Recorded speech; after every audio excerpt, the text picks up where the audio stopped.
السلام علیکم سر، کیسے ہیں آپ؟ وعلیکم السلام جی جناب، کیسے ہیں جی آپ؟ میں بالکل ٹھیک ہوں. بس آپ سے میں نے وہ سیریز پڑھی تھی جو آپ نے فیس بک پہ لکھی تھی بیٹرا کے حوالے سے. اچھا اچھا اچھا، ٹھیک ٹھیک. تو اس میں مطلب بہت ہی زبردست قسم کی ہے وہ، مطلب میرا مائنڈ سیٹ چینج کرنے میں اس کا کافی کردار ہے.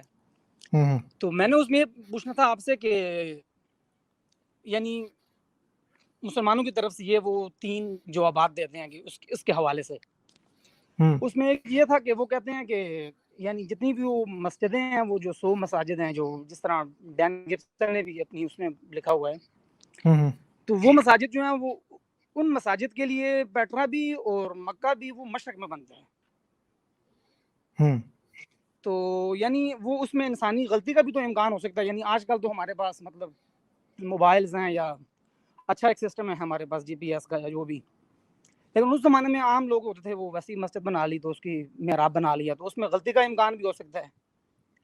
اور یہ مطلب ان کا ایک ہے. اور دوسری بات ان کی یہ ہے، وہ کہتے ہیں مطلب مسلمان یہ کہتے ہیں کہ جو مطلب اگر مکہ میں اگر اس طرح کا کوئی مسئلہ تھا تو پھر یہ معتزلہ اور اہل تشیع بھی، حالانکہ جو بہت زیادہ مطلب سنیوں سے الگ ہیں، تو وہ بھی مطلب مکہ کو ہی مکہ کیوں کہہ رہے ہیں پھر؟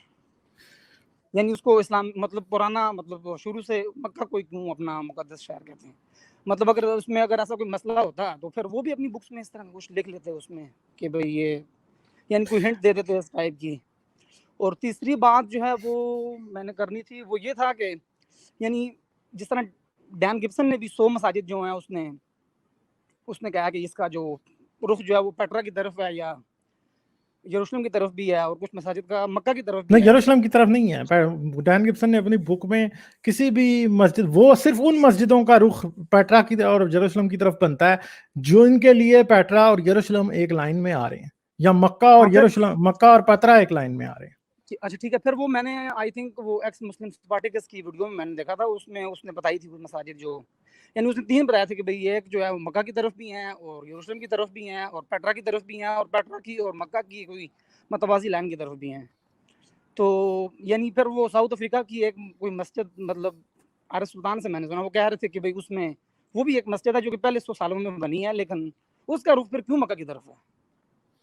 یہ مطلب 3 ہے. میرا نہیں خیال کہ کسی بھی پہلے 100 سال میں بننے والی مسجد کا رخ پیٹرا کی طرف ہے، کیونکہ میں نے ابھی تک کوئی ایسی نہیں دیکھی اور میں نے بڑے اتھینٹیکلی ان چیزوں کو چیک کیا. صرف وہ مسجد جو کہ پہلے 100 سال میں بنی تھی اور بعد میں اسے توڑ کے کبھی دوبارہ بنایا گیا ہے، صرف ان مسجدوں کا رخ آج مکہ کی طرف ہے. ٹھیک ہے جی. باقی جتنی بھی مسجدیں پہلے 100 سال کے اندر بنی ہیں، یا آپ خود چیک کر سکتے ہیں.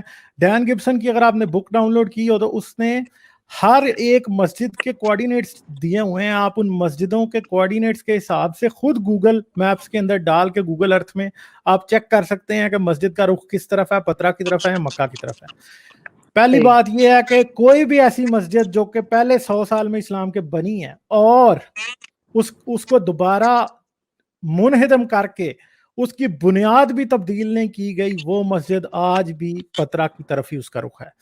بہت سی ایسی مسجدیں ہیں جو کہ پہلے 100 سال میں تعمیر ہوئی تھی مگر ان کو بعد میں 300 400 500 سال بعد ایک دفعہ مکمل طور پہ گرایا گیا، ان کی بنیاد بھی بدلی گئی اور انہیں مکہ کی طرف کیا گیا. یہاں پھر ایک اور بھی کام ایسا ہوا کہ کئی دفعہ ایسا ہوتا تھا آگ لگ جاتی تھی، زلزلے کی وجہ سے گر جاتی تھی، لوگ نئے سرے سے بنا دیتے تھے دوبارہ.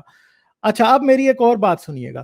نبتی جو تھے، نبتی جو کہ پیٹرا کے لوگ ہیں خاص طور پہ، وہ ستارہ شناسی کے ماہر تھے، ستارہ شناسی کے ماہر تھے. اور آج ستاروں کی مدد سے آج بھی آپ 100% ایکوریٹلی، اگر آپ کو پتا ہو تو آپ 100% ایکوریٹلی کسی بھی مسجد کا رخ ورلڈ ٹریڈ سینٹر کی طرف بھی بیٹھے یہاں سے پاکستان سے یا انڈیا سے یا جاپان سے بھی کر سکتے ہیں، صرف اگر آپ کو ستاروں کا علم ہو اچھے طریقے سے.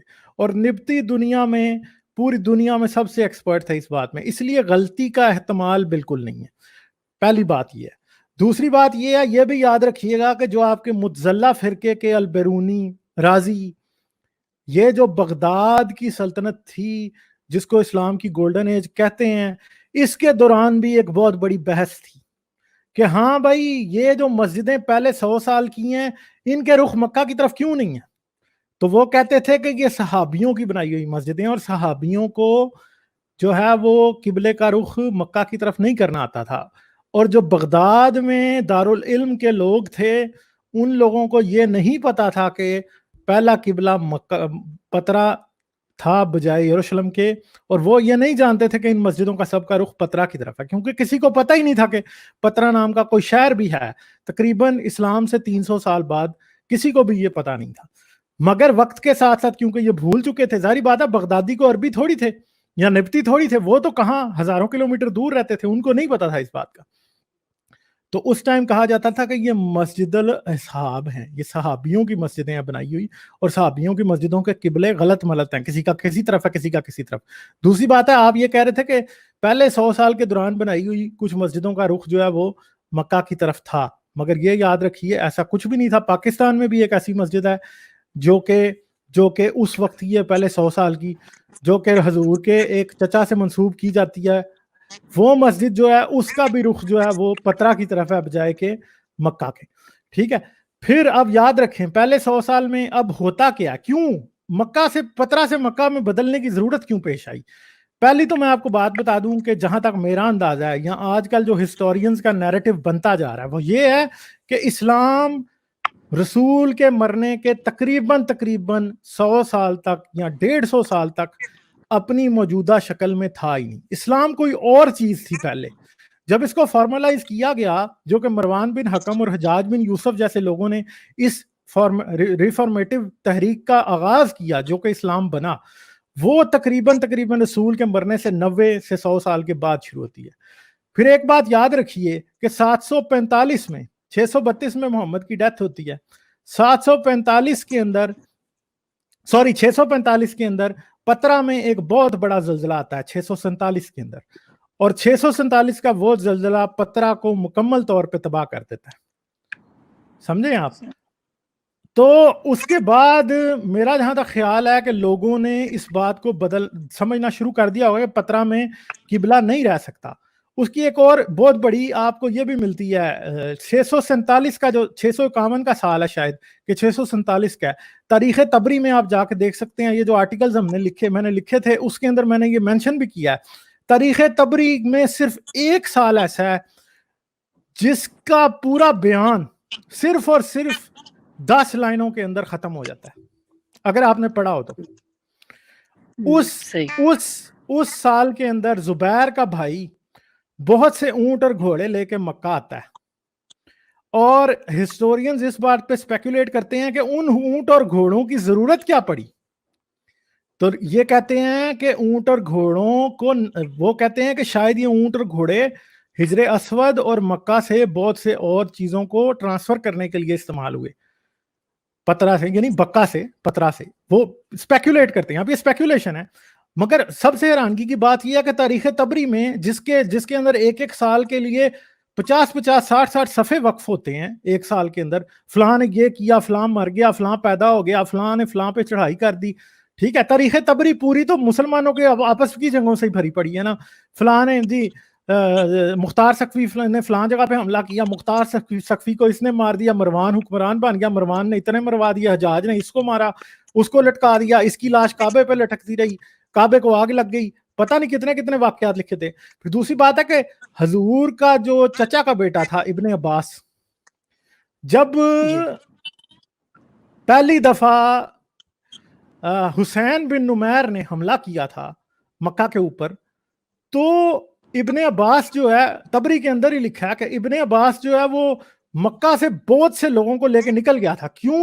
اس کی وجہ یہ تھی کہ کعبہ جو تھا، کعبے کو آگ لگ گئی تھی اور کعبہ منہدم ہو گیا تھا۔ اب یہ جو ابن زبیر والے لوگ ہیں وہ یہ کہتے تھے کہ انہوں نے پتھر پھینکے ہیں، ظاہری بات ہے جلائے ہوئے پتھر پھینکے، انہوں نے سنگ باری کی ہے تو اس وجہ سے آگ لگی ہے، اور جو حسین بن نمیر کی فوج والے تھے وہ کہتے تھے کہ بھائی مشل لیو وہ ان کا بندہ کھڑا تھا اور اس نے کعبے کو آگ لگائی۔ تو کعبہ اس ٹائم اس طرح کا کعبہ تھوڑی تھا، کعبہ بھی کیسا کعبہ تھا آپ سوچیں، کعبے کے اندر ایک لائن جو تھی وہ اینٹوں کی ہوتی تھی تو ایک لکڑی کی، ٹھیک ہے۔ یہ تو رسول کے زمانے کا کعبہ ہی نہیں ہے جس کو آپ آج پوچھ رہے ہیں، رسول کے زمانے میں تو کعبہ لکڑی اور پتھر دونوں کا بنا ہوتا تھا، تو انہوں نے تو کعبہ بدل دیا. پھر اچھا اب وہ کعبے کو آگ لگ گئی. پھر ابن زبیر کعبے کو ایک کپڑے کے اندر ڈال کے اس نے ایک جگہ پہ لٹکایا ہوا تھا, سوری حجر اسود کو, اور لوگ کعبے کی طرف, کعبہ جلا ہوا تھا, لوگ کعبے کی طرف منہ نہیں کرتے تھے. لوگ, یہ تاریخ طبری پڑھ لیں آپ جا کے, اس کے اندر لکھا ہے, طبقات ابن سعد میں بھی لکھا ہے, لوگ ہجر اسود کی طرف منہ کر کے نماز پڑھتے تھے. ٹھیک ہے جی, کعبے کے اندر ہجر اسود نصب نہیں تھا, کعبے سے تقریباً کوئی 20-30 فٹ کے فاصلے پہ تھا. پھر اس نے ایک صندوق بنایا, اس نے اس کے اندر بند کر دیا پتھر, ٹھیک ہے, اور بعد میں پھر اس پتھر کو وہ نکالتا تھا, اور اسی دوران سنگ باری سے پتھر ٹوٹ گیا تھا. اور یہ جو آج ہجر اسود کے اوپر چاندی کا خول چڑھا ہوا ہے, یہ سب سے پہلے کس نے چڑھایا تھا؟ ابن زبیر نے.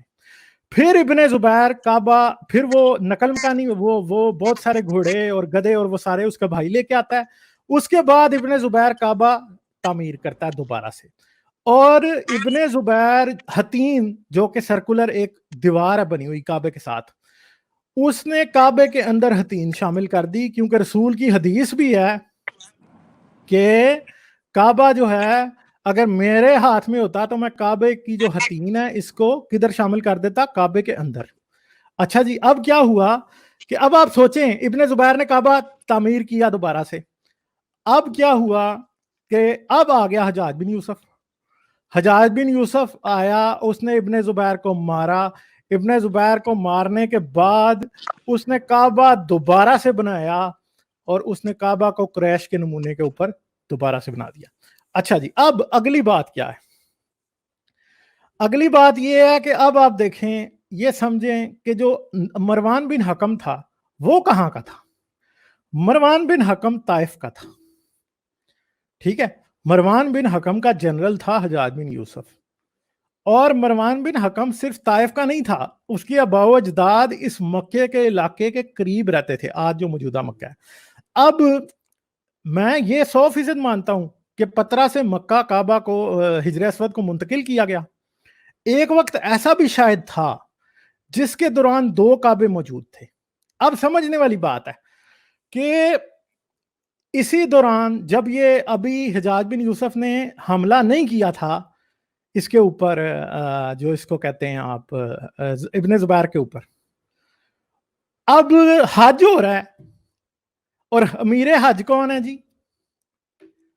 امیر حج حجاج بن یوسف ہے. نہیں سوری, بعد میں امیر حج حجاج بن یوسف ہے, اور حجاج بن یوسف خود حج نہیں کرتا, یہ میدان عرفات میں اترتا ہے کس طرح؟ ذرا پہنے ہوئے, گھوڑے پہ سوار. مطلب گھوڑے پہ سوار ذرا پہن کے حج ہوتا ہے بھائی, حج تو احرام باندھنا پڑتا ہے. اب مسئلہ یہ ہے کہ ایسا لگتا ہے کہ حجاج بن یوسف جو ہے نا وہ بغاوت کر رہا تھا اس حج کے خلاف. ایسے لگتا ہے کہ جیسے کہ کعبہ بدلا جا چکا تھا, یا کعبے کی کوئی تعمیر ایسی تھی, یا کوئی ایسا مسئلہ تھا جس کی وجہ سے حجاج بن یوسف کعبے کی عزت نہیں کر رہا تھا. اب یہ ایک بڑی عجیب سچویشن ہے کہ حجاج بن یوسف جو امیر حج ہے وہ خود ہی حج نہیں کر رہا. یار مطلب بتائیں کہ یہ کیسے ہو سکتا ہے؟ اس طرح کی بات تو نہیں تھی. امیر حج نے حج تو کرنا ہوتا ہے نا یار, یہ کیسے ہو گیا پھر؟ اچھا جی, اب اگلی بات یہ ہے, تماشے والی بات اس سے اگلی یہ ہے کہ پھر حجاج بن یوسف نے دنیا کی وہ پہلی مسجد بنائی جس کا رخ نہ کعبہ کی طرف تھا, نہ پترا کی طرف تھا, نہ مکہ کی طرف, ایگزیکٹلی درمیان میں تھا. اور امویوں نے بعد میں اسپین میں جتنی مسجدیں بنائی, دیکھیں بغداد میں عباسی آ گئے, اسپین میں یہ پہنچ گئے. ٹھیک ہے, اسپین میں بیٹھ کے انہوں نے جتنی مسجدیں بنائی ان سب کا رخ کعبہ, مکہ اور پترا کو ایک لائن سے جوڑ دیں, اس لائن کا جدھر مڈ پوائنٹ ہے اس کی طرف اس کا رخ ہوتا تھا. پھر حتیٰ کہ انہوں نے ساؤتھ کی طرف رخ کرنا شروع کر دیا, اور وہ بڑے عرصے تک کرتے رہے. بعد میں اسپین میں ظاہری بات ہے مسجدیں ٹوٹ گئی, اسلام ختم ہو گیا. آج بھی جو بچی کھچی مسجدیں ہیں ان کے قبلے کا یہی صورتحال ہے. تو بیسیکلی سچویشن یہ ہے کہ ہمیں یہ نظر آتا ہے کہ اسلام کی جو ابتدائی تاریخ ہے اس کے اندر کچھ ایسا چھپایا گیا ہے جو کہ جسے ایک انگریزی میں کہتے ہیں سینسٹر تھا, کہ بہت ہی بڑی کوئی چیز ہے جس کو چھپایا گیا ہے. اگر ہم یہ بیسیکلی اب پرابلم یہ ہے کہ ہمارے پاس کوئی الٹرنیٹ سورس ہے ہی نہیں ہسٹری کا, پتہ کہاں سے کریں کہ یہ کیا کر رہے تھے. یہ تو کوئی ہسٹری لکھ ہی نہیں رہے تھے. اب ابن شام کب آتا ہے؟ رسول کے مرنے کے 212 سال بعد. یار اب مجھے بتائیں 212 سال بعد آنے والا بندہ کیسے جو ہے وہ زیادہ ایکوریٹ ہو سکتا ہے؟ بخاری اس سے بھی بعد آتا ہے. اب کیسے مطلب آج میں مر جاؤں اور کوئی میری ہسٹری ریکارڈ نہیں کی، ایک بندہ 212 سال بعد آتا ہے جو نہ میرا رشتہ دار ہے، جو نہ مدینے میں رہتا ہے، جو نہ مکے میں رہتا ہے، جو نہ عربی ہے، ٹھیک ہے، وہ تو مجوسی تھے سارے، وہ بندہ آ کے میرے بارے میں کیسے ایک زیادہ ایکوریٹ انفارمیشن دے سکتا ہے ان کے بجائے جو کہ مکہ میں رہتے ہیں؟ ابن عباس نے کہتے ہیں بہت سی کتابیں لکھی تھی، کدھر ہیں کتابیں آج؟ وہ کہیں نہیں، کوئی بھی نہیں، ٹھیک ہے جی۔ ابن اسحاق کی ہی کتاب کوئی نہیں ملتی، تو ان کی تاریخ میں ایسا جھول ہے کہ ہمیں پتہ ہی نہیں ہے کہ اصل ہوا کیا ہے۔ اب اسپیکولیشن کی بات ہے، ہو سکتا ہے کل کو کوئی ریسرچ سامنے آ جائے۔ اسلامی ملکوں کا یہ حال ہے، کہیں کوئی آرکیولوجیکل ڈسکوری ہو جاتی ہے تو یہ گوروں سے اس کو بچاتے پھرتے ہیں، ٹھیک ہے، گوروں سے اس کو بچاتے پھرتے ہیں کہ یہ کہیں آئیں گے تو ہمارے اسلام کی کلی کھول دیں گے۔ تو میں یہ جانتا ہوں 100% سمجھتا ہوں کہ انہوں نے پچھلے 150 سال، تقریباً پچھلے 60-70 سال میں تو بہت سی ایسی چیزیں جو نکلی ہوں گی وہ انہوں نے فارغ کر دی ہوں، ٹھیک ہے۔ تو ٹھیک ہے جی، یہ ساری صورتحال ہے۔ اوکے ٹھیک ہے سر، جی، بہت شکریہ آپ کا۔ اور اپنی چلیں جو جی، ہے ٹھیک ہے، شارٹ ویڈیوز بھی بنانا شروع کریں ذرا۔ ہاں میں نے ابھی ویب سائٹ پہ لگا ہوا تھا، ویب سائٹ میری کمپلیٹ ہو گئی ہے، جی تو اب ویب سائٹ کو کمپلیٹ کرنے کے بعد ابھی میں آگے جی ذرا جی، میں نے آپ کو میسج دیکھتا ہوں۔ بھی کیا تھا، میں نے کہا کہ جو جتنے بھی مطلب خدا کے ہونے کے جو فلسفانہ جو ہاں آرگومنٹس وہ میں ہیں کر ان رہا کو ہوں، میں مطلب آہستہ ایک آہستہ ایک کر کر رہا کے ہوں اگر ان کو۔ آپ جو ہے کور کر دیں تو بہت اچھا ہوگا وہ بھی۔ اصل میں بس ٹائم کا ایشو ہوتا ہے نا، دوسرے بھی کاروبار زندگی۔ امید ہے ویڈیو آپ کو پسند آئی ہوگی، اس کو لائک اور شیئر کرنا نہ بھولیں۔ اگر آپ نے چینل سبسکرائب نہیں کیا تو ضرور سبسکرائب کریں۔ آپ میرے چینل کو پیٹریون اور پے پال کے تھرو سپورٹ کر سکتے ہیں۔ پیٹریون اور پے پال دونوں کے لنک ویڈیو کی ڈسکرپشن میں موجود ہے۔ آپ کیا کریں۔